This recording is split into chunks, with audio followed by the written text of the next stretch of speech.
Next topic types of motion of rigid body. जे आपण मागच्या लेक्चरमध्ये रिजिड बॉडी काय असते आणि रोटेशनल मोशन म्हणजे काय याची बेसिक कन्सेप्ट आपण डिस्कस केली.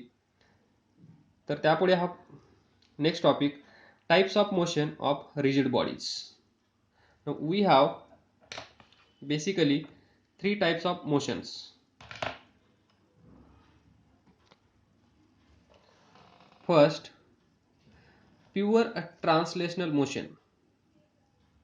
Pure translational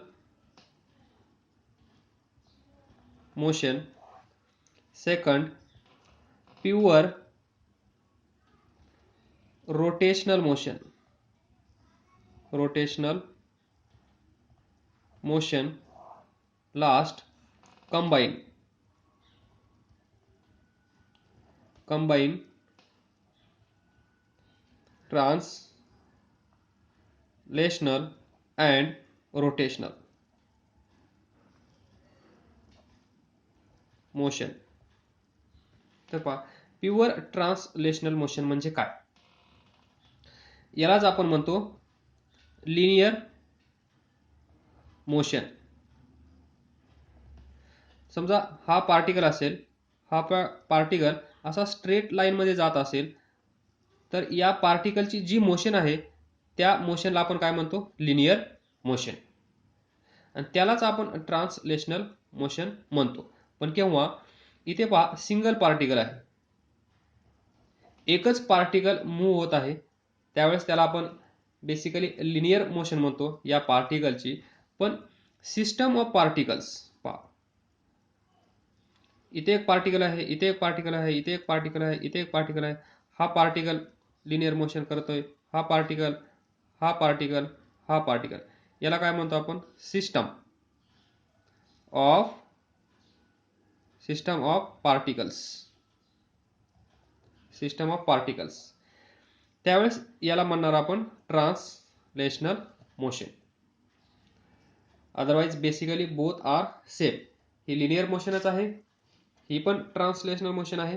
पण ज्यावेळेस एक पार्टिकल मूव्ह होतो स्ट्रेट लाईन मध्ये, त्यावेळेस त्याला आपण लिनियर मोशन म्हणतो. आणि n नंबर ऑफ पार्टिकल्स जेव्हा लिनियर मोशन करतात, त्यावेळेस त्याला आपण म्हणतो ट्रान्सलेशनल मोशन. तर पहा प्युअर ट्रान्सलेशनल मोशन म्हणजे काय. In pure translational motion, if the displacement of each particle of the system is same. काय लक्षात ठेवायचं आहे प्युअर ट्रान्सलेशनल मोशन मध्ये, the displacement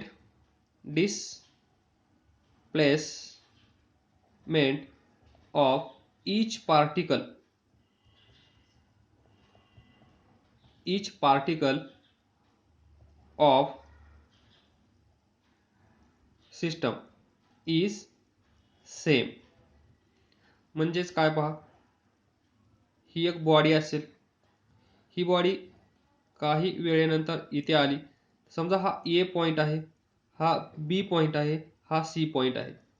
the displacement of each particle of system is same. म्हणजे हा particle समजा 2 मीटर पुढे गेला, तर बी, हा ए, हा बी, बीचं डिस्प्लेसमेंट पण 2 मीटरच. सी पॉइंट इथे आला, याचं पण 2 मीटर. पहा ही एक रिजिड बॉडी आहे, ही एक रिजिड बॉडी आहे. या बॉडीची काहीतरी मोशन असल्यामुळे ती बॉडी इथे आली, डिस्प्लेस झाली. डिस्प्लेस झाल्यानंतर ह्या ज्या बॉडीवरचे पॉइंट्स आपण कन्सिडर केले आहेत, ए बी सी, एचं डिस्प्लेसमेंट 2 मीटर, बीचं डिस्प्लेसमेंट 2 मीटर, सीचं डिस्प्लेसमेंट 2 मीटर. म्हणजेच displacement of each particle of system is same during any time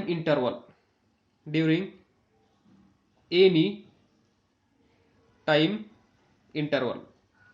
काहीतरी एक फिक्स टाइम इंटरवल असेल, त्या वेळेमध्ये ही बॉडी इथून इथे गेली असेल, त्यावेळेस त्या सर्व पॉइंटचं डिस्प्लेसमेंट सेम असेल तर त्या मोशनला आपण म्हणणार pure translational motion. Next, during such motion म्हणजे प्युअर ट्रान्सलेशनल मोशन होत असताना जे पार्टिकल्स आहेत या सर्व पार्टिकलचं displacement S, velocity V and acceleration A also same. म्हणजे प्युअर ट्रान्सलेशनल मोशन पहा इथे सर्व दिसत आहे 2 मीटर 2 मीटर 2 मीटर म्हणजे हा पॅरामीटर सॅटिस्फाय झाला. पण हे कधी शक्य असेल जर या सर्वांचा स्पीड सेम असेल तर. जर याचा स्पीड कमी असेल याचा स्पीड जास्त असेल तर हा पुढे चालला जाईल. आलं का लक्षात? म्हणून स्पीड पण सेम असला पाहिजे आणि त्याचमुळे acceleration both are related to each other. त्यामुळे ॲक्सेलरेशन पण सेम असलं पाहिजे ॲट दॅट इन्स्टंट. याला म्हणतो आपण प्युअर ट्रान्सलेशनल मोशन.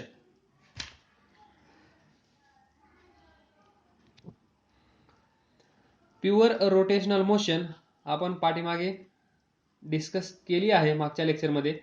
परत एकदा पहा, एक बॉडी आपण कन्सिडर करूया, circular body.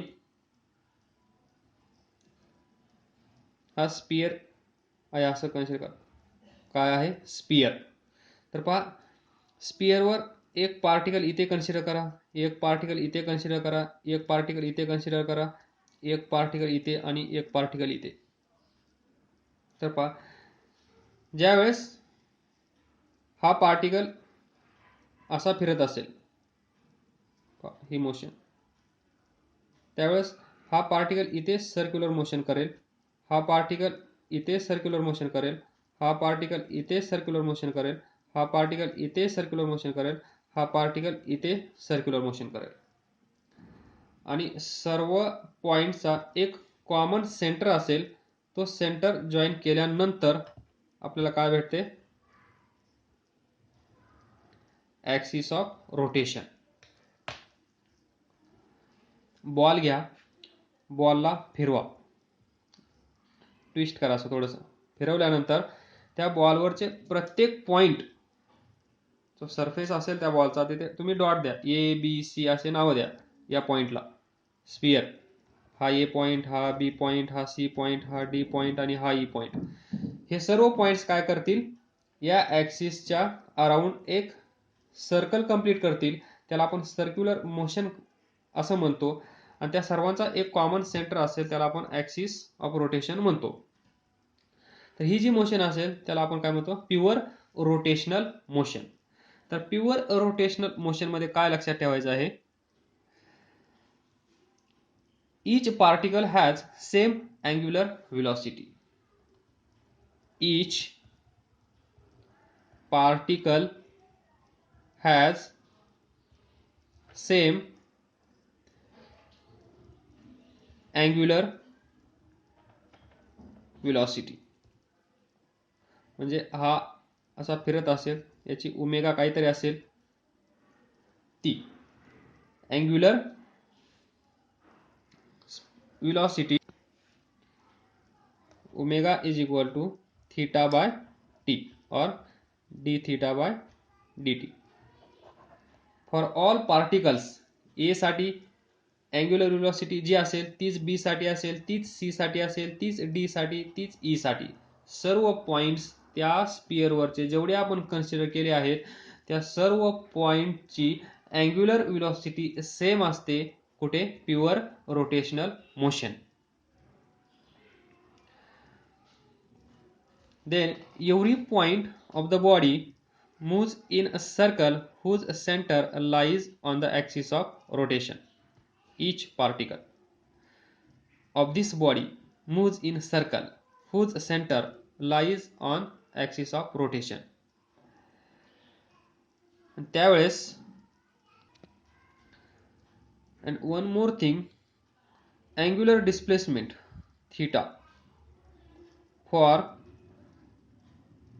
each particle is also same. समजा हा पॉइंट इथे आहे, हा पॉइंट इथे आहे. ज्यावेळेस हा पॉइंट इथे येईल त्यावेळेस हा पण इथेच असेल. म्हणजे अँग्युलर डिस्प्लेसमेंट इथे 90, अँग्युलर डिस्प्लेसमेंट इथे 90. पहा, हा पार्टिकल इथे आहे, हे ॲक्सिस ऑफ रोटेशन इनिशियली, त्यानंतर तो काही वेळानंतर इथे येईल म्हणजे अँग्युलर डिस्प्लेसमेंट 90. त्यानंतर पहा याच्या खालचं सर्कल इनिशियली तो इथे असेल, त्यावेळेस तो इथे येईल, अँग्युलर डिस्प्लेसमेंट 90.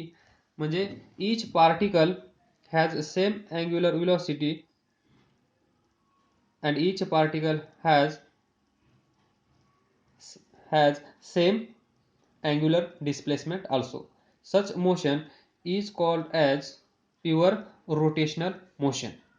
फक्त प्युअर रोटेशनल मोशन मध्ये तुम्हाला फायनली लक्षात ठेवायचं आहे, प्रत्येक पार्टिकलचं अँग्युलर डिस्प्लेसमेंट सेम होतं आणि अँग्युलर वेलोसिटी प्रत्येक पार्टिकलची सेम असते. आणि ती किती असते? v is equal to r omega, omega is equal to v by r. Next, last motion of rigid body combine translational and rotational motion. पहा, कार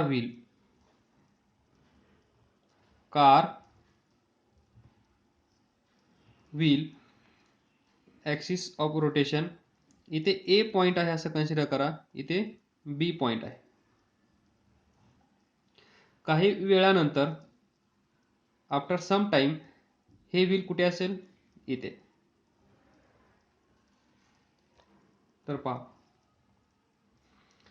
त्यावेळेस ए पॉइंट इथे आहे, बी पॉइंट इथे आहे, म्हणजे हा रोटेशनल मोशन अशी करत आहे. तर पहा, ट्रान्सलेशनल मोशन म्हणजे काय? लिनियर मोशन, सरळ. याला आपण म्हणतो ट्रान्सलेशनल मोशन. हा पॉइंट इथे आहे, काही वेळानंतर तो पॉइंट इथे आला, एका स्ट्रेट लाईन मध्ये गेला, तर त्याला आपण म्हणतो ट्रान्सलेशनल मोशन. म्हणजे पहा, हा पॉइंट सी इथे आहे, distance from ground of this centre is same. इथे पण पहा, डिस्टन्स फ्रॉम ग्राउंड सेम आहे, डिस्टन्स बिटवीन दिस टू पॉइंट चेंज झालेलं नाहीये. हा पॉइंट जेवढा दूर इथून आहे तेवढा या पोझिशनला पण आहे. पण ए पॉइंट इथे होता, तो इथे आला, बी पॉइंट इथे होता, तो इथे आला. म्हणजे ए पॉइंट थोडा पुढे गेला आहे, बी पण थोडा 90 डिग्री मधून डिस्प्लेस झाला आहे. Angular displacement of point A is 90 and B is also 90.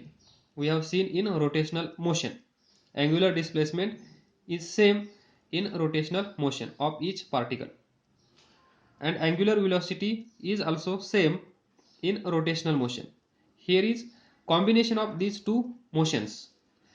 First, translational motion म्हणजे जो सेंटर आहे या व्हीलचा तो जसाच तसा पुढे गेला. सेंटर इथे आहे, तो जसाच तसा इथे आला, त्याची मोशन कोणती आहे? सेंटर. जो या व्हीलचा सेंटर आहे, या सेंटरची मोशन कोणती आहे? Translational motion. म्हणजे असं इमॅजिन करा तुम्ही, यालाच असं काढू शकतो आपण, इज इक्वल टू हा रोड, हा पॉइंट ए, हा पॉइंट बी. ए बी तसेच आहेत, पण सी पॉइंट इथला इथे आला, प्लस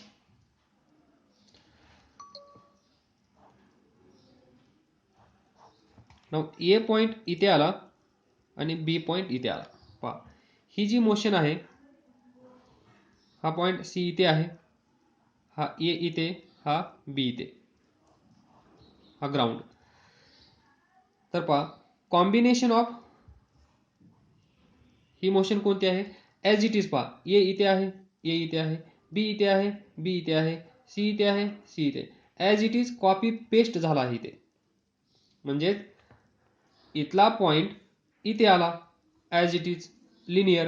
पहा ए पॉईंट इथे आला तसाच, सी पॉईंट इथे आला, बी पॉईंट इथे आला. म्हणजेच पॉईंट ए ची लिनियर मोशन आहे, पॉईंट सी ची लिनियर मोशन आहे, बी ची लिनियर मोशन आहे. पण ए आणि बी ची लिनियर मोशन नसेल, ट्राय टू अंडरस्टँड. फक्त आपण काय डिस्कस करत आहोत, सेंटर ऑफ मास और सेंटर ऑफ दिस व्हील. म्हणजे motion of centre of this wheel is linear motion. त्यामुळे तो असा दिसेल आणि त्याच वेळेस तो रोटेट पण होत आहे, त्यामुळे ए इथे जाईल, बी इथे येईल आणि या मोशनला आपण म्हणतो ट्रान्सलेशनल मोशन आणि या मोशनला म्हणतो आपण rotational motion. This is what combine motion और combination of translational motion and rotational motion. म्हणजे सेंटर ऑफ मास और सेंटर ऑफ व्हील जशास तसा पुढे जात आहे, and whereas all points on this wheel except center of mass are doing circular motion around this point, about this point. म्हणजे हा point सोडला तर, सेंटर ऑफ मास सोडला तर, हे बाकीचे जेवढे पॉइंट्स आहेत या व्हीलचे ते काय करत आहेत, सर्क्युलर मोशन. आणि ती मोशन म्हणजे रोटेशनल मोशन. आणि सेंटर ऑफ मास फक्त लिनियर मोशन करत आहे, तो आहे त्याच लाईनमध्ये पुढे जात आहे, तो ग्राउंडकडे येत नाहीये किंवा तो वरती चालला जात नाहीये. त्याला आपण म्हणणार ट्रान्सलेशनल मोशन.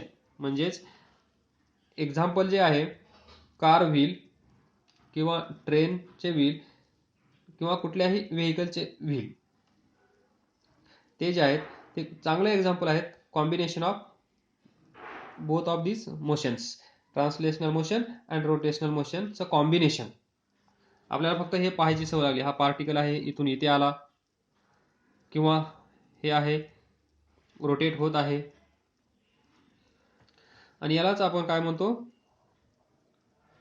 Rolling motion.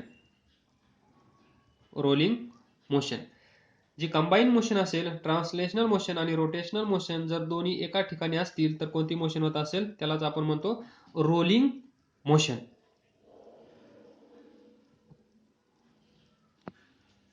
तर मग याची डेफिनेशन काय असेल, if all points in the body, all points in body, all points in the body rotates about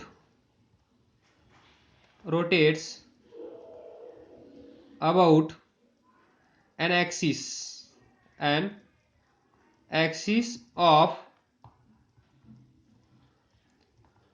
of rotation, and axis of rotation moves with respect to ground, and axis of rotation म्हणजे centre here moves with respect to ground. म्हणजे body rotates, all points in the body, हे जे wheel आहे ते सर्व points, all points in the body rotates about an axis. या सर्व points circular motion करत आहेत या पॉइंटच्या अबाउट. हा पॉइंट फिक्स आहे आणि हे सर्व पॉइंट्स सर्क्युलर मोशन करत आहेत. म्हणजेच all points in body rotates about an axis of rotation, and axis of rotation म्हणजे this point centre moves with respect to ground. तो पहा, ग्राउंड पासून डिस्कस केलं होतं आपण, इथे ग्राउंड पासून तिथेच आहे, इथे पण तिथेच आहे, इथे पण तिथेच आहे, इथे पण तिथेच आहे, इथे पण तिथेच आहे आणि इथे पण तिथेच आहे. म्हणजे moves with respect to ground.